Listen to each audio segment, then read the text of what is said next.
이런 시장에 인상 연탄은 너무하지. 그렇죠. 이번에는 한국은행에서 금리 동결을 나타냈습니다. 지난 8월에 0.5%에서 0.75%로 인상을 한 바 있었고요. 다음 달에 이제 11월 25일이 올해 마지막 금통위에서 한 차례 또 인상이 유력할 것으로 보입니다. 지난 8월에 기준금리를 올리면서 점진적인 조정 의지를 밝혀왔는데요. 이번에 금리를 동결한 이유로는 코로나 대유행, 금융시장 불안 등 고려를 한 것으로 보입니다. 하지만 11월 25일 올해 마지막 금통위에서 금리 인상 결정 가능성이 매우 유력합니다. 특히 이 가계 부채가 계속 늘어나는 등 실물 경기와의 이 불균형이 일어나고 있기 때문에 인상이 거의 확실시 되지 않나 합니다. 지수가 하락하는데 거의 불을 지피는 격으로 되는 금리 인상 살펴봐야 되겠습니다.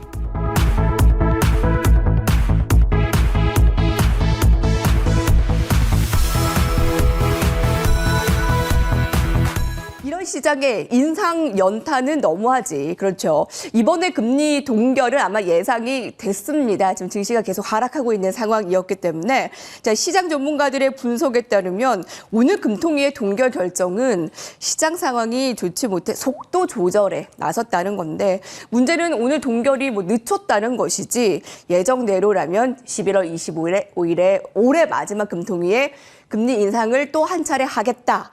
라는 것입니다. 지금도 증시가 우하향하는 중인데 11월 이후로는 더 악화되는 건 아닐지 걱정이 되는데 나영우 위원님 어떻게 봐야 됩니까?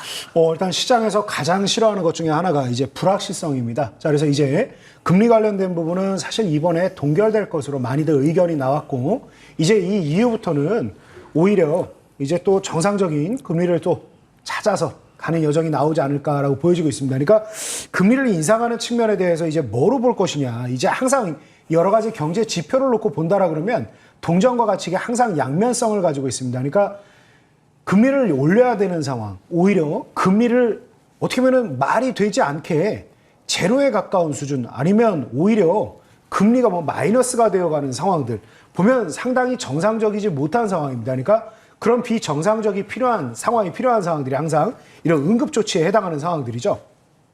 그래서 실질적으로 지금 기준금리를 계속해서 올리고 있는 부분들은 보면 여러 가지 정책적인 카드를 아껴놓으려는 측면도 있고 지금 현재 인플레이션에 대한 부작용을 미리 선제적으로 대응하는 부분도 있습니다만 어느 정도 위드 코로나를 속속 선언하는 국가들이 일어나고 있는 상태에서 실물 경기가 이제 코로나 여파에서 어느 정도 벗어날 것이다. 이런 긍정적인 측면이 많이 있습니다. 그래서 오늘 오히려 시장이 좀 낙폭을 좀 키웠던 부분에 대해서 원인을 찾는다라 그러면 IT 섹터인 삼성전자라든가 SK하이닉스라든가 몇몇 이 삼성그룹과 관련된 좀 어수선한 분위기 그리고 대형 종목들 중에서 조금 오늘 또 하락 압박을 많이 받은 부분 그리고 중국 증시가 아직도 진정되기보다는 뭔가 경기를 부양하거나 실물 경기를 회복하는 방향보다는 이제 또 금융 쪽에 대해서도 이제 또 규제를 가하겠다. 그래서 아직까지 시장을 부양할 대상이라기보다는 잘못된 부분을 좀 잡아가는 과정에 좀 있다 보니까 시장 전반적으로 좀 어수선한 분위기가 좀 진행이 됐습니다.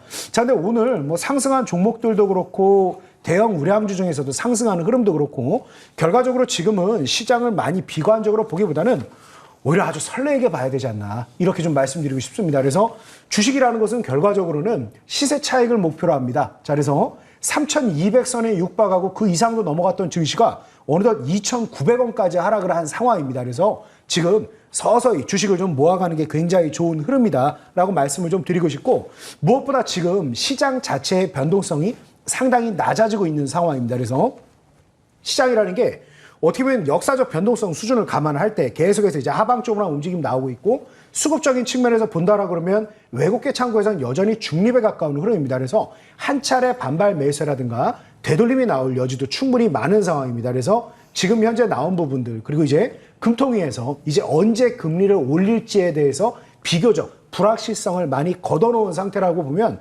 의외로 지금 이제 하락 쪽의 움직임은 상당히 좀 제한되지 않을까라는 의견 드리도록 하겠습니다. 그러면 만약에 지금 상태에서 오히려 기준금리 인상을 한다? 이 부분이 현실화된다라고 하면 이제 너무 급격하게 우리나라 같은 경우 특히 이제 가계부채 문제에 대한 부분도 이게 쉽게 풀 수 있는 문제가 아니지 않습니까? 그래서 일단은 분명히 이번에 금리 인상이 되고 나면 향후 한동안은 또 금리로 인한 이제 유동성 조절, 뭐 사실상 우리는 유동성 조절 측면이라고 보기도 어려운 부분이 있지만 일단 이 부분에 대해선 자유로울 가능성이 높다. 그래서 오히려 저는 우리 시청자님들에게 지금 오늘까지 이렇게 또 시장 딱 빠져갖고 2,900선 깨지나 안 깨지나 바라볼 때 여러분 기분은 어떠셨습니까? 항상 우리가 물 한 잔을 놓고 볼 때도 야 이거 절반밖에 안 남았다. 이거 어떡하냐? 라고 생각하는 사람이 있는 반면에 아직 절반이 남았다. 긍정적으로 바라보는 사람이 있다라고 하죠. 여러분 연말과 연초에 재차 3,100선을 회복할 가능성이 있다라고 생각하시는 분들은 그동안 제가 계속 설명드렸던 ELW 12월 만기와 1월 만기 상품에 각각 분할해서 전체 여러분의 투자 자산의 3% 정도 한번 투자를 해보셔라 말씀드리도록 하겠습니다. 막상 지금 뭐 시장이 올라간다라는 얘기가 반갑기는 하면서도 저 진짜일까? 걱정되는 분들 많이 있으실 겁니다만 의외로 지금 또 야간장도 굉장히 선전을 하고 있고 여러 악재가 많이 노출되어 있는 지금 오히려 새벽녘에 가깝지 않나 싶습니다. 그래서 시장이 오히려 반등에 나갈 때 오늘 같은 경우도 올라가는 대형 우량주가 5% 육박하는 상승을 보이는데 하락하는 대형 우량주가 마이너스 6%에 육박한단 말이에요. 그러면 대형 우량주 우리나라 시장 안에서의 수익률 격차만 10%가 넘습니다. 그래서 냉탕과 온탕을 넘어가는 상태에서 어떤 특정 종목과 섹터를 잘 잡는 것도 중요하겠지만 시장 전반적인 반등에 대해서 우리가 좀 기대를 해보고 지수 자체가 반등하는 거에 대해서 우리가 ELW를 통해서 연말 연초까지 한번 넉넉하게 한번 봐서 크게 한번 수익을 내보자. 자, 지금 시장 2,900원 수준, 자, 충분히 한번 사봐서 3,200원까지 한번 끌고 가보자. 이렇게 의견 드리도록 하겠습니다. 시장에서 가장 싫어하는 건 이제 불확실성. 근데 이제 금리 인상이 확실시되고 지금 두드러진 악재들이 다 나왔기 때문에 이제 새벽녘으로 보는 관점이고요. 연말 연초 내년에 300 이상을 본다면 지금 2,900의 초는 오히려 좀 설레게 봐야 되지 않을까. 이제 증시 관점에서는 그렇게 바라봅니다.